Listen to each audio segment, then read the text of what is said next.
জাহান্নামের দরজা বন্ধ, রহমতের দুয়ার খোলা, শয়তানকে শেকলে বন্দী। আল্লাহর নবী বলছে একটা নফল একটা ফরজের সমান, একটা ফরজ 70টা ফরজের সমান। শুরুটা রহমত, মধ্যখানটা মাগফিরাত, শেষটা নাজাত। এক একটা নেকি বাড়তে বাড়তে আল্লাহ তাআলা নিজের হাতে নেকি ফেরেশতাকে দিয়ে না লিখিয়ে নিজে লেখেন।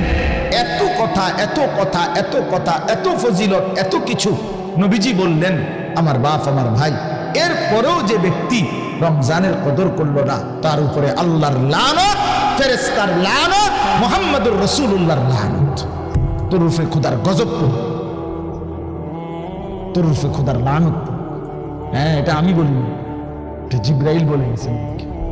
কি জিবরাইল নবীজির কাছে রমজানের লাস্টে আইয়া বলছে, নবী এত বড় রমজান, আপনার এত কাকুতি মিনতি